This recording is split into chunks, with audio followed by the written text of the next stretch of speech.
Bonjour à tous et bienvenue à cette nouvelle réunion thématique organisée par le CRGE.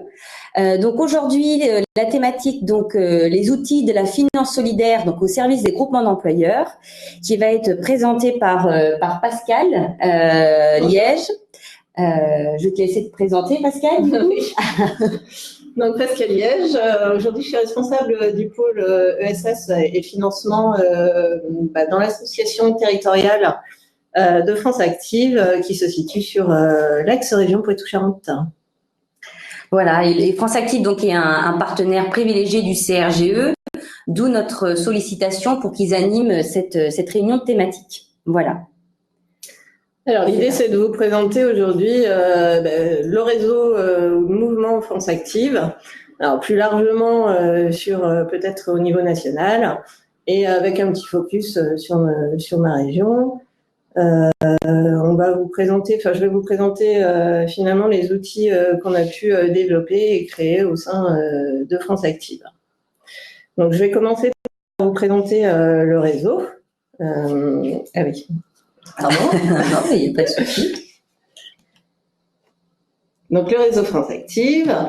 Alors le réseau France Active, donc c'est un mouvement associatif, donc qui a été créé en 1988. Du coup, ça fait plus de 30 ans maintenant. Il est dédié aux entrepreneurs engagés.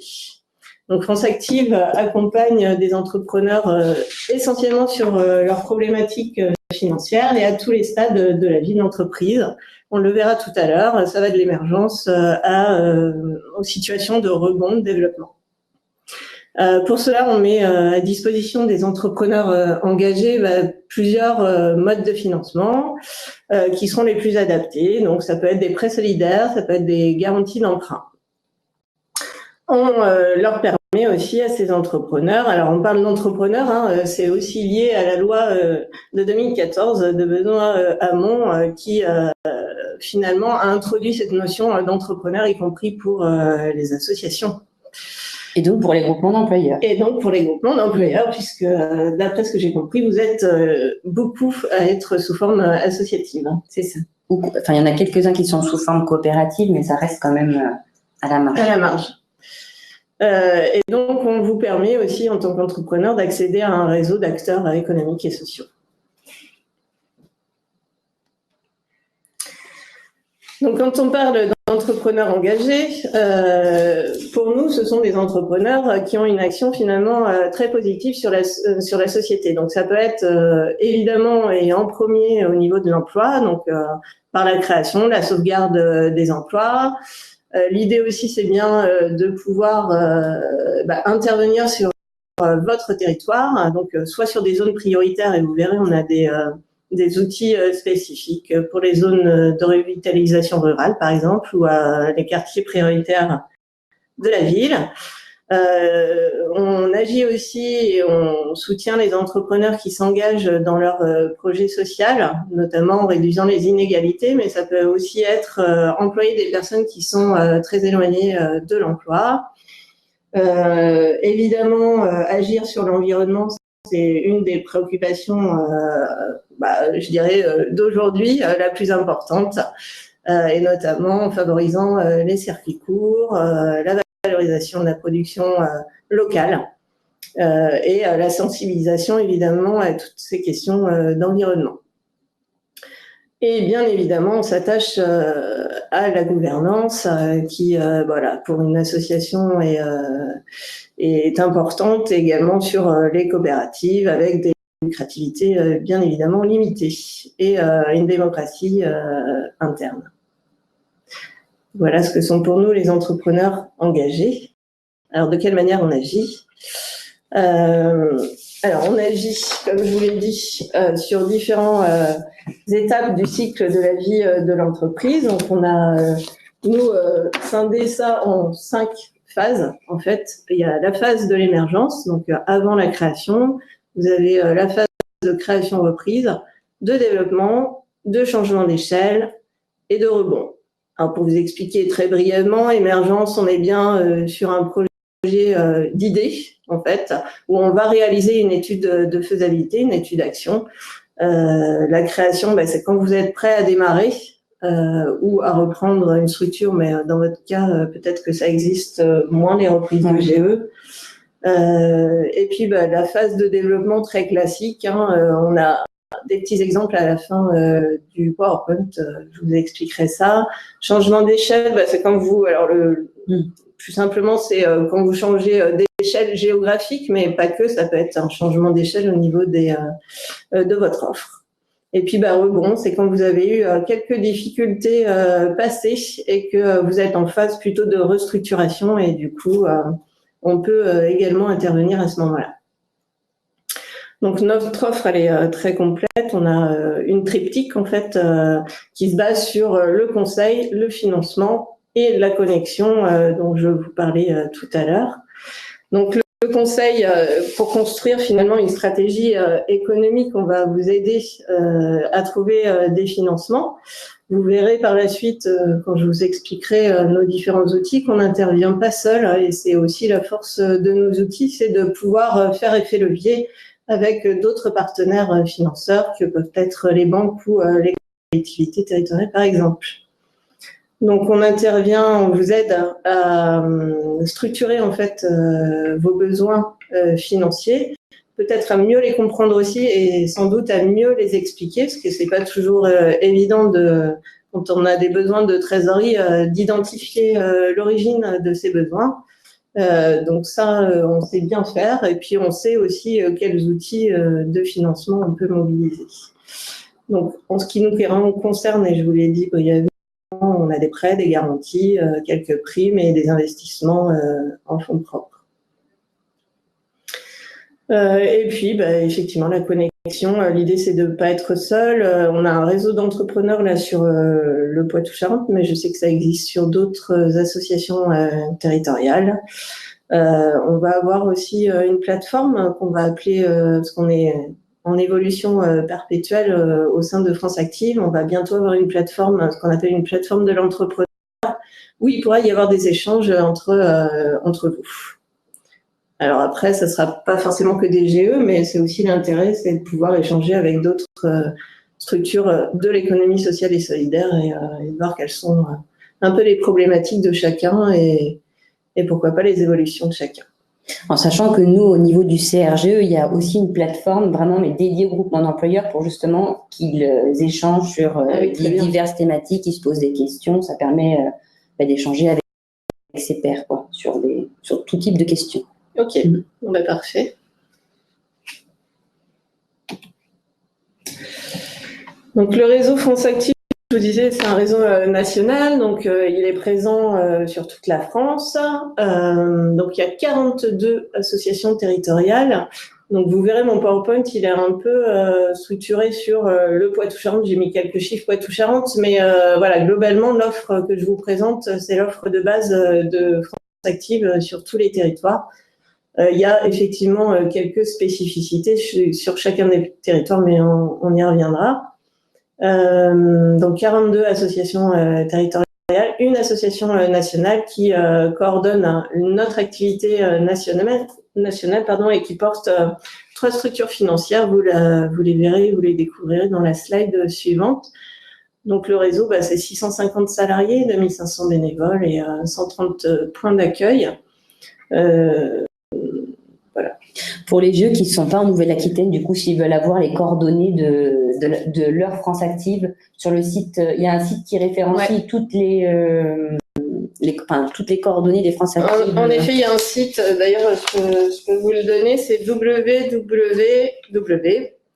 Donc, c'est très simple, c'est franceactive, tout attaché, .org.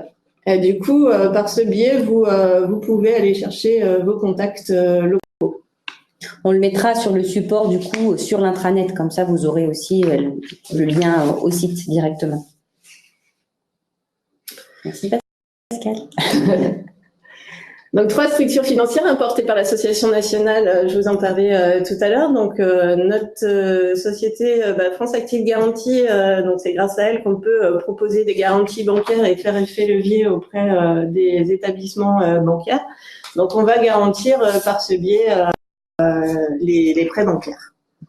Alors les cautions personnelles, elles ont un peu disparu, mais l'idée de France Active, quand France Active s'est créée il y a 30 ans, c'était aussi d'éviter en fait tout ce qui était caution personnelle, notamment sur des gouvernances où on demandait une caution personnelle du président, alors que ça n'avait franchement aucun sens. Donc on a vraiment développé les garanties bancaires initialement pour ça. Maintenant, évidemment, tout le monde propose des garanties bancaires, y compris même les établissements bancaires. Ceci dit, on a des garanties, vous verrez tout à l'heure, qui peuvent intervenir avec des quantités qui sont importantes et du coup couvrir le prêt bancaire de manière plus conséquente, ce qui fait que ça va avoir un effet levier auprès de votre banque. Donc France Active Garantie, FAG, c'est 20 000 garanties par an, 252 millions d'euros de prêts garantis, notamment en 2017. Donc la deuxième structure financière, c'est la société d'investissement solidaire, avec un capital qui s'élève à 190 millions d'euros. L'idée, c'est via ce biais de société d'investissement solidaire, c'est de vous reprêter de l'argent qu'on nous a confié. Je vous expliquerai tout à l'heure ce qu'est en fait la finance solidaire qui est développée par cet outil France Active Investissement. Donc pour le coup, c'est 33 millions d'euros d'investissement en 2017 et ça comprend en fait tous les prêts qu'on a pu accorder sur le réseau national. Et donc on collecte de l'épargne solidaire et on en a collecté 34 millions en 2017. Donc France Active Financement, alors ça c'est un outil pour les petits créateurs d'entreprise. C'est un prêt nacre, mais maintenant qui est devenu prêt à taux zéro, qui était précédemment géré par l'État et maintenant qui a été repris au niveau, avec la loi NOTRe, au niveau régional. C'est un petit prêt à taux zéro pour les entrepreneurs. Donc ça vous concerne un peu moins. Voilà. Mais en tout cas, les deux structures financières vous sont totalement accordés si vous mobilisez la garantie ou des financements solidaires. Voilà pour les trois structures. Donc en chiffres, ça donne quoi? Alors au niveau national, c'est 7000. Alors j'ai que les chiffres 2017, ceux de 2018 ne sont pas encore tout à fait arrêtés, donc j'ai préféré rester sur ceux de 2017. Donc c'est 7400 entreprises qui ont bénéficié de nos outils en 2017. On a mobilisé donc 303 millions d'euros en France, dont 43 millions de prêts solidaires et des investissements en fonds propres, et j'y reviendrai tout à l'heure. Et notamment, on a créé ou sauvegardé 34 000 emplois en France. N'hésitez pas à poser des questions via la zone de chat tout au long de la présentation. Et puis, on répondra, Pascal répondra à vos questions au fur et à mesure. Alors, n'hésitez pas en tout cas. Voilà, donc pour la présentation au niveau national, c'est fini. Je vais zoomer maintenant sur France Active Investissement, parce que l'idée, c'était aussi de vous parler de la finance quand même solidaire et comment ça fonctionne, en tout cas au niveau de France Active. Donc, c'est France Active Investissement, comme je vous le disais tout à l'heure, qui s'occupe finalement de capter l'épargne solidaire. Donc, elle permet cette société de capter l'épargne, alors solidaire, mais souvent salariale, via les plans d'épargne entreprise. Alors, je ne sais pas si les GE ont mis en place ce type de... Ils peuvent. Après, c'est vrai qu'il y en a peu, à ma connaissance, qui le mettent vraiment en œuvre, mais ça, il n'y a pas de raison que... Oui, tout à fait. Et puis nous, ça nous permet de prêter après aux structures de l'ESS. Donc un capital, on l'a déjà dit, 190 millions d'euros, 34 millions pour la seule année 2017 de capter. Donc on est la première finalement société d'investissement solidaire en France. Je vous explique un petit schéma, donc la chaîne solidaire pour l'emploi, donc comment ça fonctionne. Donc nous avons des investisseurs qui investissent dans le capital de notre société d'investissement. Notamment, ce sont des institutionnels privés et publics. Donc les institutionnels, on va retrouver par exemple des mutuelles, des fondations, des entreprises, mais également des banques. Donc on vient bien en complémentarité de toutes ces banques et elles y voient aussi un intérêt à ce qu'on puisse vous aider à financer à leur côté. Voilà, c'est une autre forme de financement et ça permet aussi eux de réduire leurs risques forcément.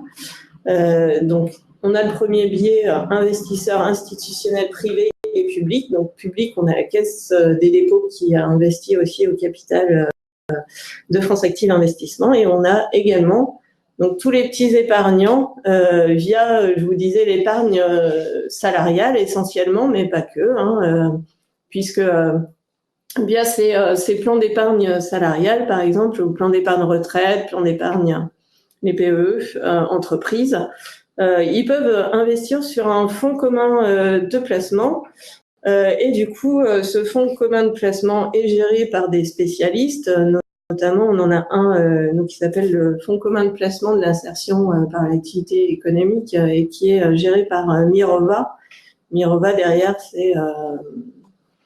c'est Crédit Coop, c'est Groupe BPCE en fait. Du coup, sur ces fonds communs de placement, il y a 10% qui vont être confiés à France Active Investissement. Donc France Active Investissement fait ainsi gonfler son capital et permet de redistribuer cette somme, alors pas sous forme de subvention bien évidemment, mais sous forme de prêt solidaire. Donc on va vous prêter à vous, entreprises solidaires et sociales, innovantes socialement évidemment, c'est intéressant, mais pas que. Cet outil-là sous forme de, alors ça s'appelle un fonds régional d'investissement solidaire. J'en parlerai en détail dans les slides suivantes. Après, vous avez aussi des livrets sur certaines banques comme le Crédit Mutuel où vous pouvez épargner et les intérêts finalement peuvent être dirigés vers des associations. Donc, entre autres, France Active en fait partie. Avec toujours le même principe, on collecte et on redistribue sous forme de prêt. Voilà, donc vous verrez, il y a un petit taux, évidemment, c'est pas du 0%, puisqu'il faut aussi que les épargnants retrouvent leur épargne, parce qu'on prend toujours des risques à prêter de l'argent. L'idée, c'est bien de rembourser de manière pérenne tous ces outils. Vous avez des questions sur l'épargne solidaire? N'hésitez pas.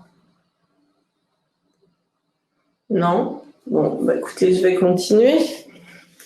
Alors, on va rentrer dans le vif du sujet. Je vais vous présenter l'offre de services alors de France Active Poitou-Charentes, mais pas que. Comme je vous l'ai dit, vous retrouverez des outils qui existent sur tout le territoire national. Donc, j'ai commencé par ordre en vous présentant le fonds de confiance. Donc, c'est un outil pour la phase d'émergence. Donc, qu'est-ce que le fonds de confiance? Le fonds de confiance, c'est une subvention en fait, qui est destinée donc à faire émerger de nouvelles entreprises sociales et solidaires. Bien évidemment créatrices d'emplois. On n'intervient de toute façon que sur les structures qui emploient. Donc les groupes, toujours pareil, les groupements d'employeurs, ils peuvent s'inscrire dans ce dispositif. Si vous avez un projet en émergence, vous souhaitez créer soit une nouvelle activité, soit une nouvelle structure de l'économie sociale et solidaire, vous pouvez faire appel au fonds de confiance. Alors le fonds de confiance va évoluer, il va se transformer en place de l'émergence là pour septembre-octobre. Mais ça sera à peu près le même outil. Le principe, c'est d'avoir une subvention pour vous aider à réaliser une étude de faisabilité, une étude d'action pour faire émerger une nouvelle structure. Par exemple, un GE TVA qui voudrait créer un nouveau GE non TVA pourrait s'inscrire dans ce dispositif. Tout à fait.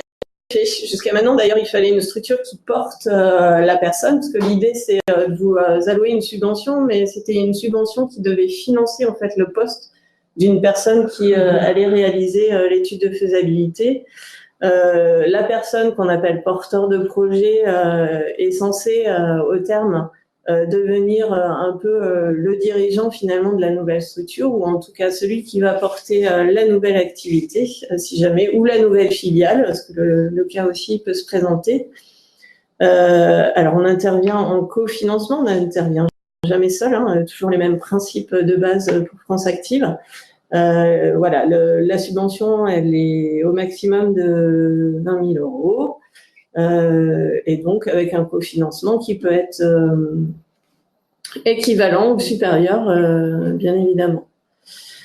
Donc c'est un programme qui est soutenu, parce que c'est pas France Active qui peut vous donner une subvention, c'est avec des partenaires publics et privés, dont la Massif, la Fondation Massif, FAP, le Fonds pour agir pour l'emploi d'EDF, Clésia, la Caisse des dépôts et Agir à Deuilly. Donc, comme je vous le disais, ça va aussi évoluer. Et jusqu'à maintenant, il fallait absolument une structure porteuse pour porter un emploi. Demain, ça sera sans doute plus le cas. Il y avait des restrictions aussi en termes d'équivalent temps plein, en fait, de créer au bout des 3 ans.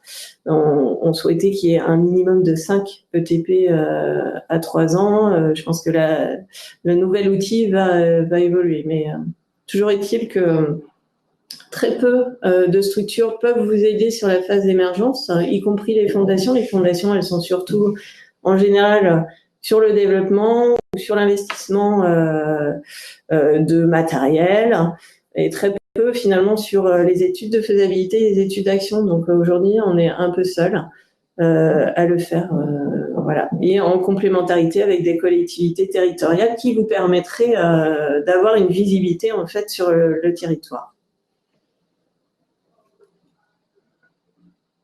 Donc on gère ce dispositif depuis 2005. C'est pour ça qu'il était temps aussi de le faire évoluer, parce que voilà, on avait trouvé que il y avait des limites, c'était un peu trop restrictif. Il fallait un consensus de tous les partenaires publics et privés pour pouvoir obtenir cette subvention. Demain, la place de l'émergence vous permettra d'avoir peut-être l'accord que d'un de nos partenaires, avec un minimum de 10 000 euros, mais au moins avec peut-être des conditions moins strictes, notamment vis-à-vis de la création d'emplois. Il n'y aura pas forcément 5 ETP à la clé. Alors après les GE, je sais que les 5 ETP, vous les obtenez normalement assez facilement. Mais voilà, pour toutes les autres structures de l'ESS, c'est un peu plus compliqué parfois.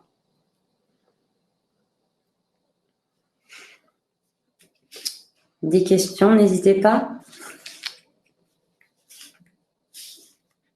Je l'ai pas détaillé plus, puisqu'il va évoluer sur une confiance, mais retenez quand même qu'on a un outil d'aide, de subvention pour réaliser une étude de faisabilité afin de vous permettre de créer une nouvelle structure ou une filiale ou pourquoi pas une nouvelle activité qui sera indépendante. Donc voilà pour la phase d'émergence. Donc ensuite, pour les différentes phases, parce que la phase d'émergence, c'est un outil un peu particulier, on n'est pas sur du prêt, on est vraiment sur de la subvention. Sur toutes les autres phases, on va être sur du prêt et sur de la garantie bancaire.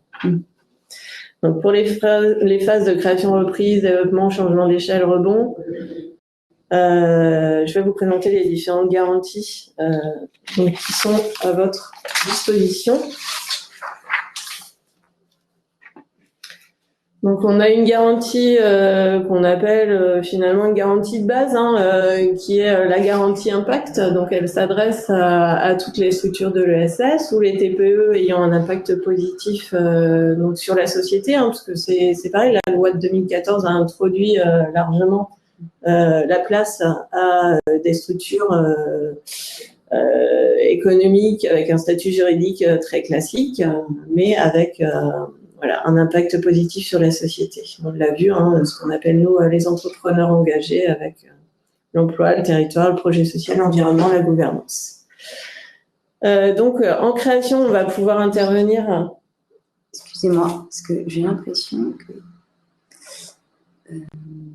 En création, on va pouvoir intervenir sur des montants jusqu'à 50 000 € en garantie.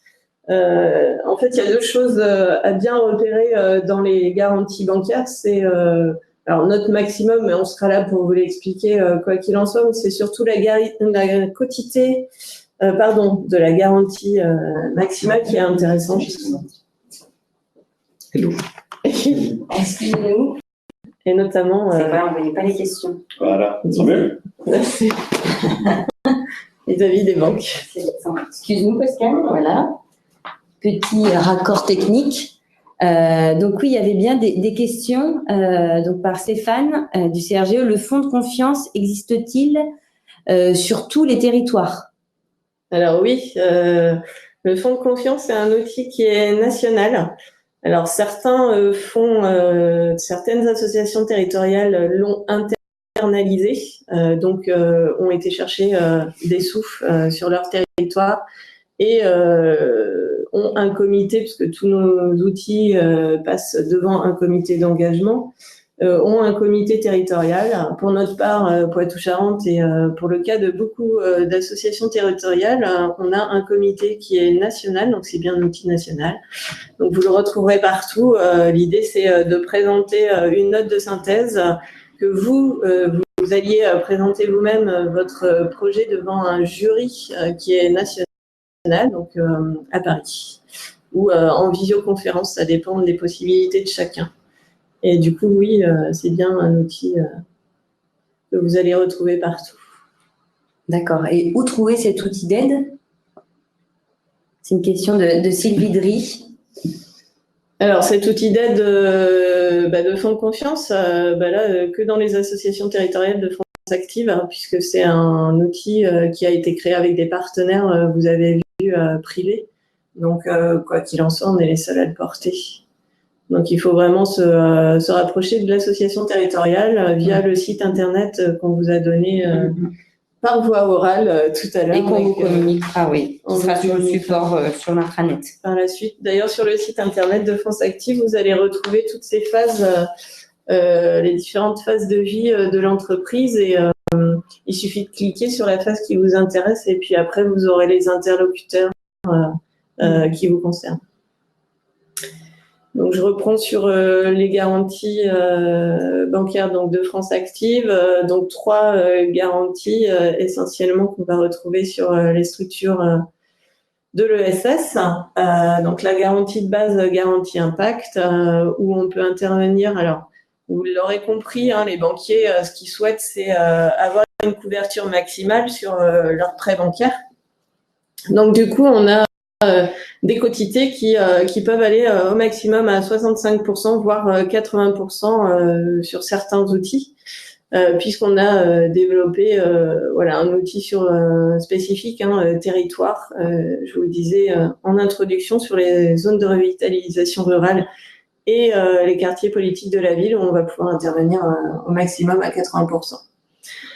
Donc une garantie de base où la banque pourra malgré tout vous solliciter en caution personnelle, mais s'agissant de groupements d'employeurs, vous pouvez très bien leur dire que c'est quand même pas pertinent, et si la banque a un minimum de connaissances sur les associations, je pense qu'ils comprendront vite que ça n'a aucun intérêt.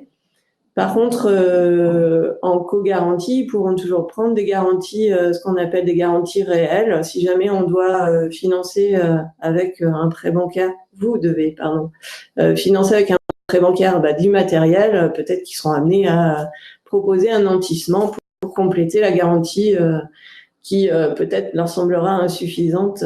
Et pour autant, 65%, c'est quand même déjà une bonne quotité, une bonne couverture.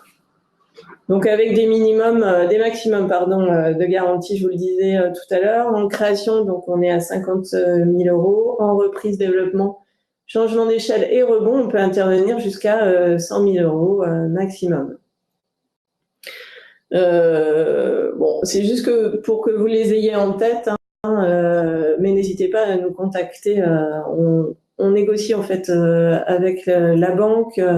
L'idée, c'est que très honnêtement, et c'est comme ça que je fonctionne. Après, je sais pas pour toutes les associations territoriales, mais vous avez un projet de développement ou vous avez des problèmes de trésorerie, venez nous voir et puis ensemble, on verra comment construire votre financement. Et qu'est-ce qu'on peut demander à un établissement bancaire, notamment en moyen terme ou en court terme, on pourra vous aiguiller. Donc la garantie territoire et la garantie solidarité insertion, elles excluent d'office les cautions personnelles. Donc si la banque sollicite notre garantie, elle ne pourra pas prendre de caution personnelle. Donc ça c'est typiquement France Active. Alors, il y a une question, est-ce que le partenaire peut être une subvention régionale plutôt qu'une banque, ou faut-il obligatoirement faire un prêt bancaire?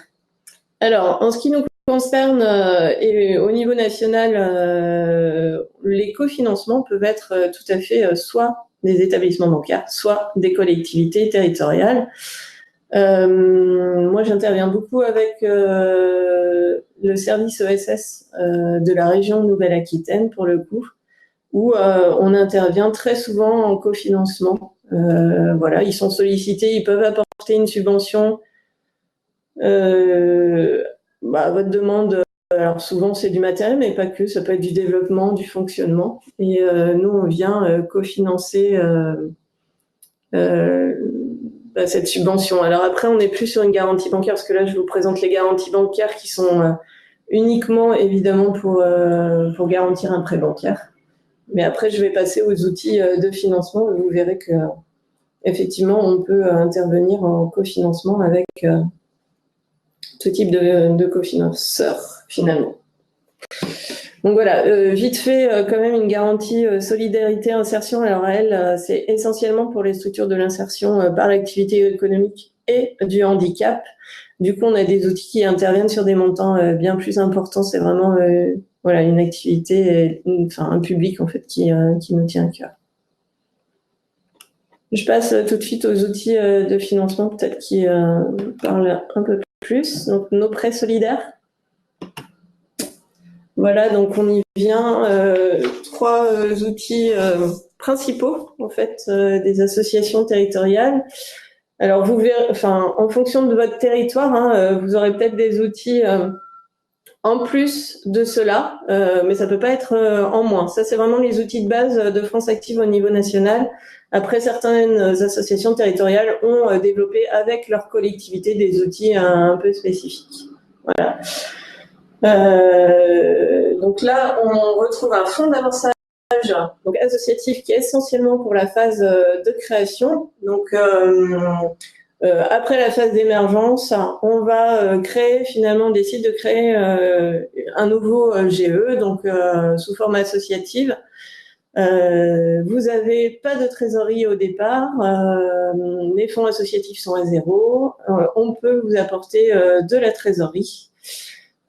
En plus à taux zéro, donc avec un maximum de 10 000 €, on va bien financer du besoin de fondement, donc de la trésorerie que vous n'avez pas au départ, bien que certains demandent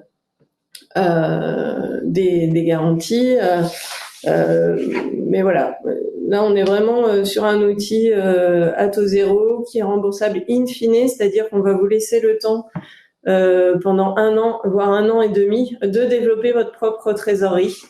Et puis, à la fin de cette durée, on va vous demander soit de rembourser en totalité la somme, soit vous n'êtes pas capable et on va passer sur l'outil suivant qui est le contrat d'apport associatif et lui qui est étalé sur des durées beaucoup plus longues puisque ça va de 2 à 5 ans. Et comme on aura déjà une année d'existence, voire une année et demie, on aura un peu plus de visibilité sur votre modèle économique. Et on pourra s'engager donc à plus long terme. Voilà. Donc le contrat d'apport associatif qui est plutôt là pour les phases de développement, changement d'échelle, rebond, avec un maximum de 30 000 €, toujours à 0%. Donc ayez bien en tête qu'on vous prête que du capital. Il n'y a pas de frais de dossier, il n'y a pas évidemment, on n'a pas de garantie nous sur nos propres outils. Donc voilà, plutôt que d'utiliser parfois votre trésorerie, c'est peut-être plus intéressant d'utiliser un outil comme celui-ci qui est finalement du capital et qui va pouvoir étaler les sorties de trésorerie dans le temps. Donc cet outil, en effet, moi je le mobilise beaucoup en cofinancement, alors de structures bancaires, mais effectivement beaucoup avec des subventions régionales. Puisque dans notre région, en tout cas, il y a des outils pour les structures de l'ESS, notamment sur l'investissement en matériel. Donc, comme les subventions régionales, elles aussi sollicitent, interviennent jamais à 100% pour la plupart, donc sollicitent aussi des cofinanceurs et des cofinancements. Ça s'y prête tout à fait. Après, on a l'outil France Active. Alors, c'est celui qui mobilise finalement l'épargne solidaire, ce qu'on appelle le Fonds régional d'investissement solidaire, le FRIS, qui va intervenir avec des montants bien plus importants. Alors, au niveau régional, on a une délégation jusqu'à 200 000 euros. L'outil peut, lui, aller sur une durée plus importante de 7 ans. On va toujours, malgré tout, financer que de la trésorerie ou que des investissements en matériel, avec des durées qui sont limitées à 5 ou 7 ans. De toute façon, on ne pourra pas financer autre chose. Et puis là, on va trouver un taux de 2%, c'est ce que je vous disais en aparté, au départ. L'idée, c'est bien que les épargnants solidaires retrouvent leur épargne à un moment donné, et si jamais on prête de l'argent à des structures qui sont défaillantes à un moment donné, il faut pouvoir leur rendre leur épargne. Donc ça sert à ça aussi, ce taux. Donc on intervient, je le répète, en cofinancement. Ça veut dire que, par exemple, sur le FRIS, on peut aller jusqu'à 200 000 euros. Ça va être couplé avec soit une subvention, soit un prêt bancaire de 200 000 euros. Donc on peut intervenir sur des gros plans d'investissement.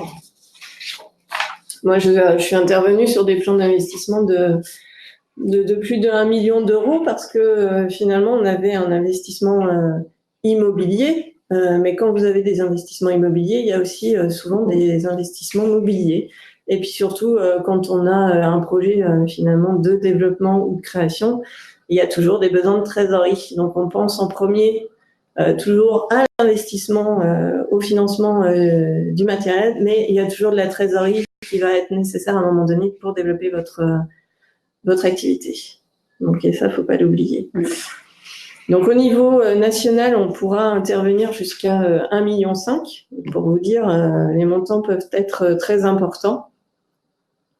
On a également au niveau national la possibilité d'intervenir en fonds propres. Donc, alors là, ça a surtout concerné les entreprises commerciales, puisqu'on peut intervenir au capital. On peut intervenir en titre participatif, on peut intervenir aussi en obligations convertibles. Et puis, on est également intervenu en titre associatif, mais là notamment pour l'association ADI, pour ceux qui la connaissent. Donc là encore, on va avoir une évolution de notre offre France Active aujourd'hui, en train de travailler sur un outil financier un peu plus long terme, pour des durées de 10 ans, en fait. Peut-être 10 à 12 ans, on verra. Parce qu'on a eu quelques demandes à ce niveau-là et on pense que ça peut être pertinent.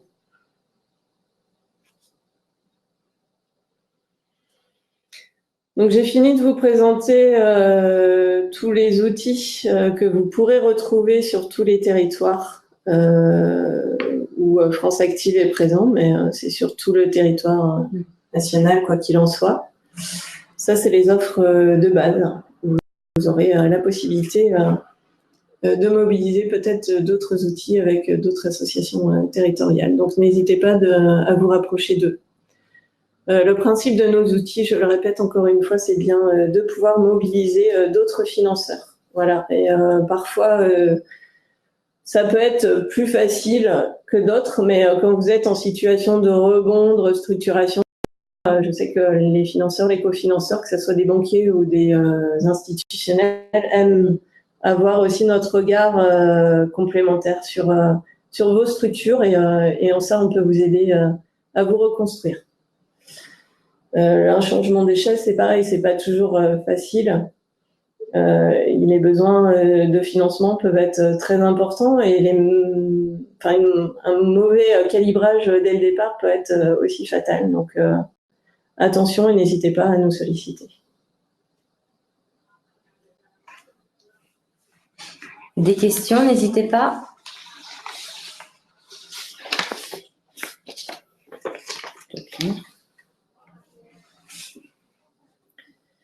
Donc, je passe aux exemples. Allez, je vous ai fait, j'ai repris 4 petits exemples. Alors, ils sont plus ou moins adaptés au GE, mais je pense que vous y retrouverez, quoi qu'il en soit, à un moment donné. Donc, on a un cas numéro 1, c'est un démarrage d'activité, très classique. Je vous en parlais tout à l'heure, avec la mobilisation du contrat d'amorçage du fonds d'amorçage de l'EFA. Donc là, on avait pris comme exemple une association sportive. Alors tout le temps dans l'optique de créer à minima un emploi, mais pour un GE, c'est pas un problème. Le budget prévisionnel, il faut qu'il soit travaillé et quasiment bouclé pour que l'on puisse intervenir. Le budget d'investissement également, puisque on a le budget prévisionnel donc sur le fonctionnement et le budget d'investissement pour financer du matériel si besoin. Donc c'est ce que je vous disais également tout à l'heure. On n'a pas forcément de fonds propres quand on crée l'association ou la nouvelle activité. Du coup, on a des besoins de trésorerie en général au démarrage qui apparaissent. Donc, ce qu'il faut éviter, c'est bien évidemment de sous-estimer vos besoins de trésorerie au démarrage ou bien de solliciter un découvert permanent qui pourrait être garanti par la caution des représentants légaux. Parce que souvent, les banques vont vous dire, et notamment pour le découvert, soit non, on fait pas pour les associations, donc GE, association, peu importe, nous, c'est pas notre truc. Soit ils vont vous dire, ok, mais finalement, on va demander la caution du président, du trésorier, etc. Donc, soyez vigilants là-dessus, mais bon, je pense que vous commencez à l'être. Le plus important, c'est évidemment de ne pas sous-estimer vos besoins de trésorerie. Et pour ça, très honnêtement, il y a un outil, c'est un plan de trésorerie prévisionnel. Je l'ai pas mis là en premier, mais pensez à le faire parce que très honnêtement, c'est ce qui vous permettra de voir quels sont vos besoins et à quel moment, et surtout de quel montant ils risquent d'être. Voilà. Donc, on va privilégier effectivement un fonds d'amorçage qui est à taux zéro, où on vous prête du capital. Là, pour le coup, on peut intervenir seul parce que c'est un petit montant et jusqu'à 10 000, on va pas vous demander de cofinancement. Et puis on va vous financer votre trésorerie. Alors, quand je vous dis après que France Active peut également vous aider à mobiliser des financements institutionnels, parce que en effet, on est bien souvent en relation soit avec des fondations, soit avec des collectivités, et on connaît les outils qui peuvent être mobilisés sur vos structures. Donc, ça peut aussi vous aider au démarrage d'une activité. Donc voilà pour le premier cas. Je vais passer au deuxième. Ah mince, c'est pardon. Cas numéro 2. Alors, typiquement, vous avez créé votre activité. Finalement, ça se passe bien. Vous souhaitez développer une nouvelle activité économique. Bon, là, éducation vélo, je ne sais pas si c'est très représentatif, mais bon, gardez l'idée malgré tout, vous avez peut-être envie de développer au sein de votre association une nouvelle activité. Du coup, vous avez un besoin, que ce soit en investissement ou en trésorerie. Vous l'avez estimé à 20 000 euros, en tout cas, d'investissement. Vous obtenez par ailleurs 10 000 euros d'une fondation ou une subvention de collectivité. Donc, l'idée, c'est effectivement, et je vous le disais tout à l'heure, garder surtout votre trésorerie. Donc, n'autofinancez pas les 10 000 euros complémentaires. Allez plutôt soit emprunter 10 000 euros auprès de votre banque, et auquel cas on pourra garantir le prêt bancaire, soit vous nous sollicitez évidemment avec un contrat d'apport associatif à hauteur de 10 000 euros.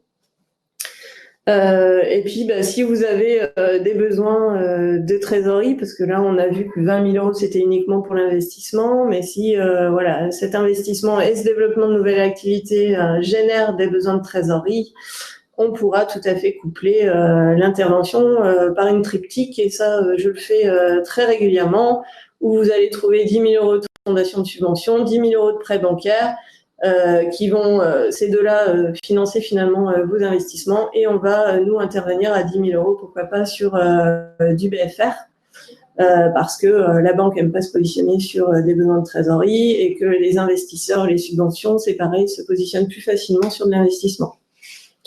Donc, d'un besoin de 20 000 euros en investissement, on peut financer 30 000 finalement, en tenant compte, pourquoi pas, de besoins de trésorerie. Voilà, et ça, on sait faire. Hein, on travaille très régulièrement avec tous ces partenaires. Donc, comme vous avez envie, voilà, de développer une activité, souvenez-vous qu'il n'y a pas que les besoins d'investissement auxquels il faut réfléchir, mais aussi à la trésorerie qui va être nécessaire. Déjà parce que souvent les fondations, les subventions ne versent pas tout de suite. Il faut d'abord faire l'investissement pour ensuite être remboursé. Donc ça, c'est une première chose. Et puis le développement, ça génère de fait des besoins de trésorerie. Je passe au troisième exemple. Il y a un petit temps de... Donc là, on va plutôt financer un gros développement de l'activité. C'est pas forcément développer, comme tout à l'heure, une nouvelle activité. C'est développer votre activité actuelle de manière importante. Notamment, on va passer d'un chiffre d'affaires par exemple, de 500 000 à 700 000 euros parce que vous avez une nouvelle entreprise qui vous sollicite et du coup, vous allez avoir forcément un BFR qui va augmenter. Ça peut être avec, par exemple, pour les groupements d'employeurs, un nouvel adhérent qui les sollicite avec des nouvelles mises à disposition qui se mettent en place. C'est ça. Et un besoin comme, on doit payer les salariés, ça peut rentrer dans ce cadre-là. Ouais, tout à fait. Pour moi, c'est des besoins liés à l'exploitation. On n'est pas là sur de l'investissement matériel, on est vraiment sur du développement fonctionnel. D'accord. Et donc de l'exploitation de la structure. Donc oui, les besoins pour employer, financer les premiers emplois. Donc là encore, c'est aussi votre plan de trésorerie qui va pouvoir vous aider à finalement calculer au plus juste ce besoin en trésorerie. Après, nous, on avait mis dans cet exemple une structure qui avait déjà un court terme. Après, ça peut être le cas ou ça peut ne pas l'être. Hein. Pour autant, il y a forcément à un moment donné un besoin de trésorerie qui va apparaître. Donc, il faut surtout pas sous-estimer évidemment ce besoin. Éviter aussi de le financer uniquement par des avances de trésorerie auprès de votre banque. L'idée, c'est toujours, quand vous avez des gros développements comme ça, des changements, c'est de bien réfléchir à ces besoins de trésorerie. Donc, comment ça peut se financer, ces besoins de trésorerie? Et c'est là où on peut intervenir aussi au niveau du conseil. C'est que souvent, on va avoir le réflexe de demander à sa banque soit un découvert, soit une avance de trésorerie. Or, nous, on sait aussi le financer sur du moyen terme, votre développement. Et j'entends bien un développement fonctionnel, d'exploitation et pas d'investissement. Donc, on peut intervenir sur le financement à moyen terme pour réduire votre besoin en fonds de roulement. Donc, on n'interviendra pas forcément seul non plus. On peut intervenir soit avec une banque. Donc là, on avait pris l'exemple d'un renforcement. Alors, on parle de renforcement en fonds de roulement parce que si vous avez des besoins de trésorerie à un moment donné liés à un développement, c'est que votre haut de bilan, en fait, n'est pas suffisant pour assumer le financement du développement de l'exploitation, du cycle d'exploitation. Donc du coup, on va intervenir, si le besoin il est de 70 000, on peut très bien envisager 25 000 de prêts bancaires, 25 000 de FRIS ou de contrat d'apport associatif, peu importe, c'est nous qui mobiliserons l'outil le plus adéquat.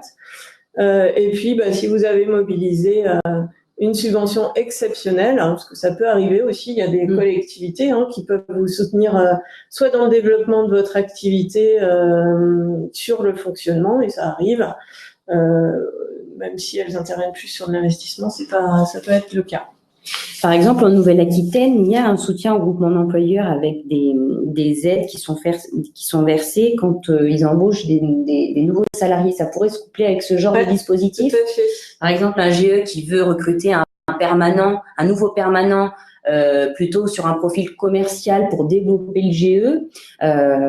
Par exemple, il s'inscrit dans cette aide-là. Il peut aussi vous solliciter pour avoir justement une trésorerie pour pouvoir financer le poste de permanent à un moment bien précis, en vue que ce recrutement de ce nouveau permanent engrange aussi un développement pour le groupement d'employeurs. C'est possible aussi de vous solliciter dans ce cadre-là. Ah ouais, tout à fait.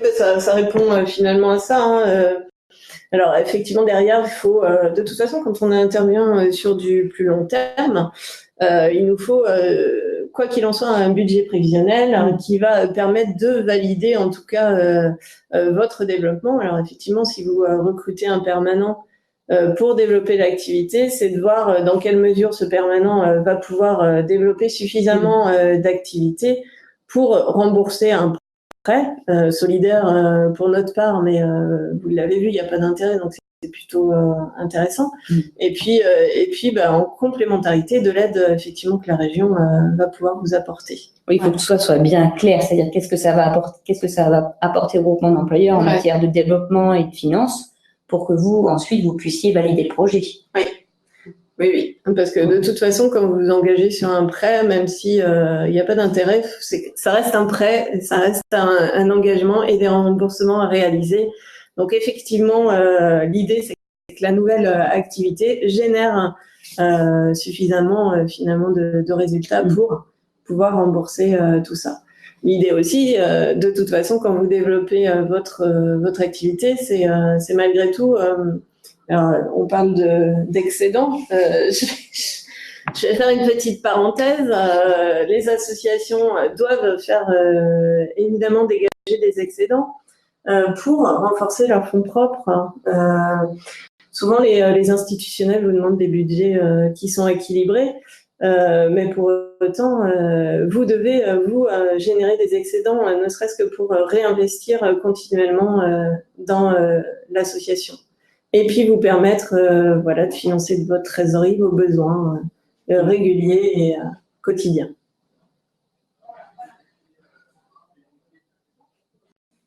Ah, je vous ai dit que le FRIS était sans intérêt. Aïe, aïe, aïe. Oui, c'est parce que là, j'ai pris l'exemple du FRIS, 25 000 €. On a vu tout à l'heure, en fait, on a deux outils pour les associations. Très spécifiquement pour les associations, c'est le fonds d'amorçage et le contrat d'apport associatif. Donc là, il n'y a que les associations qui peuvent en bénéficier. Par contre, on est limité en montant et la limite, c'est 30 000. Le FRIS, les associations peuvent en bénéficier et les structures commerciales classiques avec un impact évidemment positif sur la société.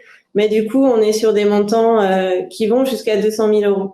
Donc, si vous êtes une association, on va privilégier le contrat d'apport associatif dans la limite des 30 000 €.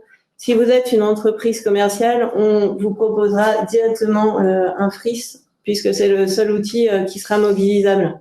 Voilà. Et si vous êtes une association avec des besoins qui sont plus importants et au-delà des 30 000 €, eh ben, on mobilisera le FRIS, en fait.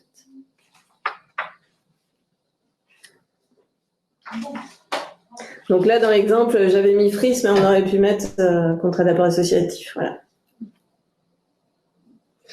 En tout cas, tous ces petits critères et ces détails, il faut surtout pas hésiter à nous appeler dans les associations territoriales pour avoir des précisions et puis voir comment on peut s'inscrire dans votre projet et comment on peut vous aider à développer votre projet.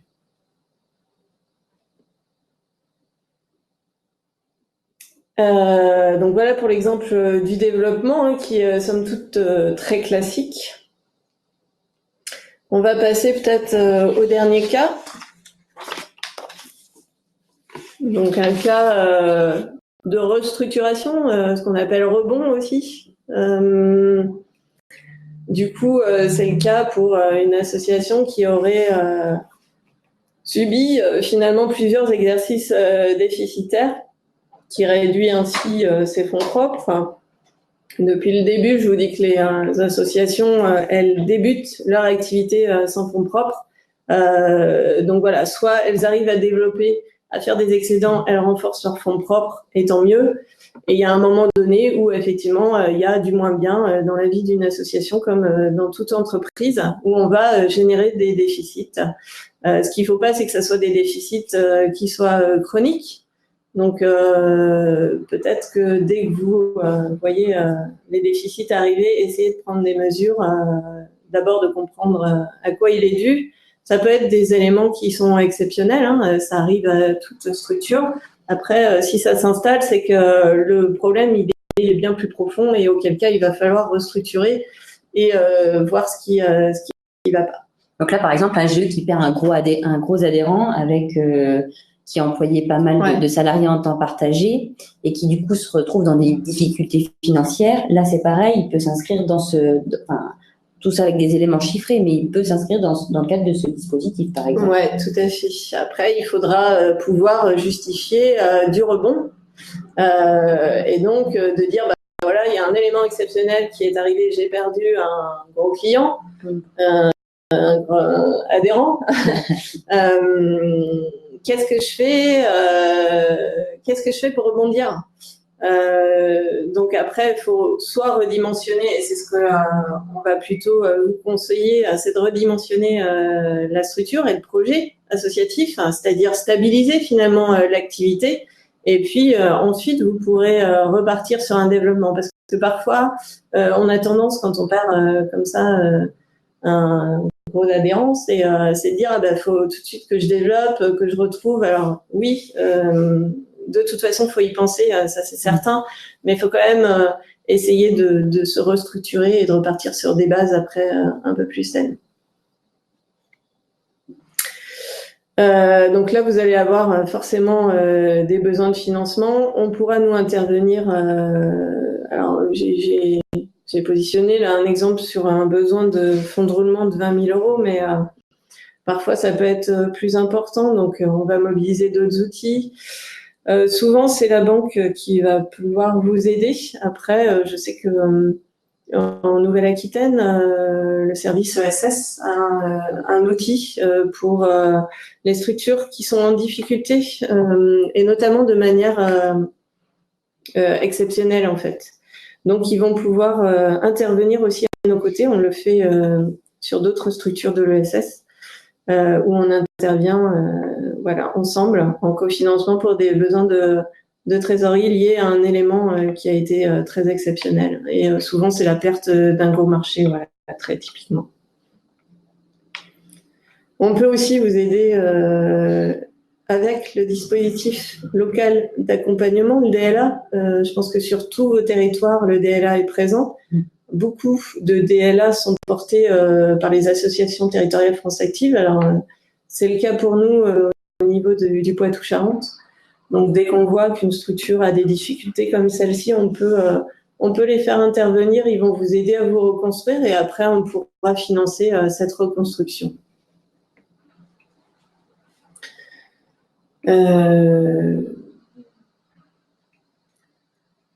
L'ASSOS aurait besoin de créer un poste de commercial pour promouvoir nos services. Nous venons de démarrer, pouvons-nous avoir des aides pour créer ce poste? Eh bien, oui. On prenait l'exemple tout à l'heure, notamment avec en couplant en fait les aides des collectivités territoriales. Je sais pas de quel territoire vient la question, mais Nouvelle-Aquitaine. Alors Nouvelle-Aquitaine, la région, elle a une aide bien spécifique pour le développement, notamment à Indre, région centre. Je les connais pas tous. Je crois que c'était... Mais il faut d'abord vous rapprocher de votre fonds France Active parce qu'on a la connaissance des outils que les collectivités peuvent mobiliser dans ces cas-là. Et puis on peut intervenir à leur côté comme on vous le disait. Donc surtout n'hésitez pas. Moi je les connais très bien, y compris les aides des agglomérations parce qu'il y a les aides régionales, mais il y a aussi les aides des agglos pour les structures de l'ESS, vous faites totalement partie de l'ESS, donc il y a des aides spécifiques GE, mais il y a aussi des aides pour l'ESS en général, donc il n'y a pas de raison que vous rentriez pas dans les deux cases, hein, et que ce soit au niveau agglo ou que ce soit au niveau régional, il y a des aides pour développer votre activité et notamment aussi sur le fonctionnement. Alors je connais pas par cœur par contre le soutien au GE au niveau de Nouvelle-Aquitaine, mais globalement l'assiette. Mais là par exemple pour une aide au développement de GE existant, on est sur 25 000 € maximum sur la base d'un projet détaillé de l'action. Ouais, c'est ça. Et après, il y a des aides à la création de nouveaux postes à temps partagé en CDI. Donc là, c'est en fonction de la rémunération qui est allouée.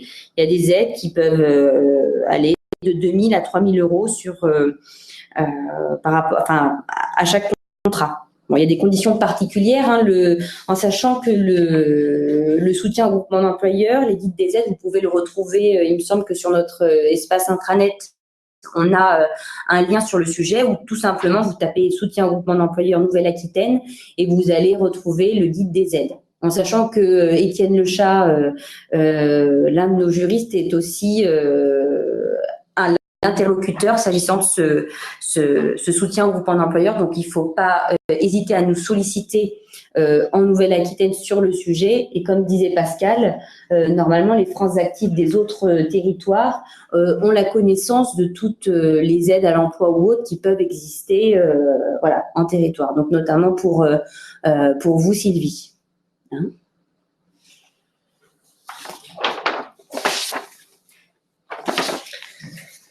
Je regarde, je n'ai rien oublié. Celui-là. S'il y a d'autres questions, n'hésitez pas.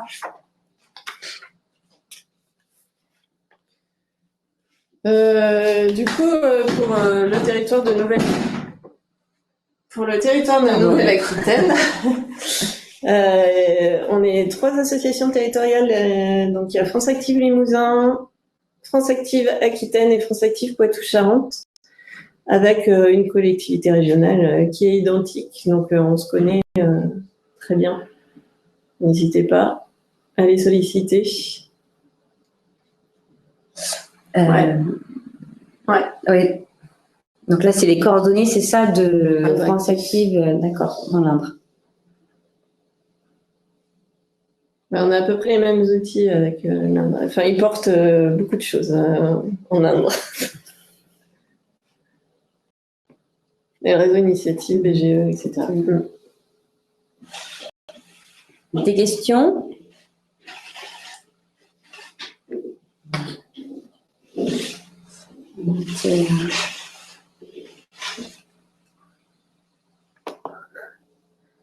Bon, écoutez, voilà pour cette réunion thématique. Je vous remercie.